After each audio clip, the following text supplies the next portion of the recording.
Hi, this is Thomas Hitoshi Pruiksma, and I wanted to share a very short poem with you from my new translation of the classical Tamil masterpiece on ethics, power, and love, the Tirukkural, or in short, the Kural.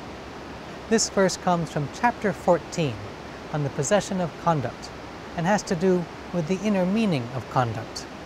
I'll first share the English translation, then I'll share the original so you can hear what the Tamil sounds like, then I'll share the translation again. This is Kural 140 by the poet Tiruvalluvar.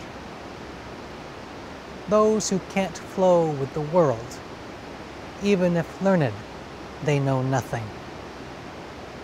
உலகத Pruiksma அறிவிலாதார். Those who can't flow with the world, even if learned, they know nothing.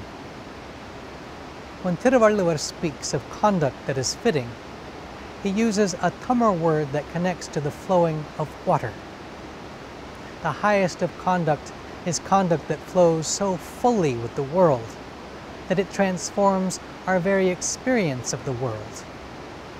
It then becomes a wonder that inspires everyone who sees it. May we all learn to be such a wonder ourselves, flowing with the world as the world flows.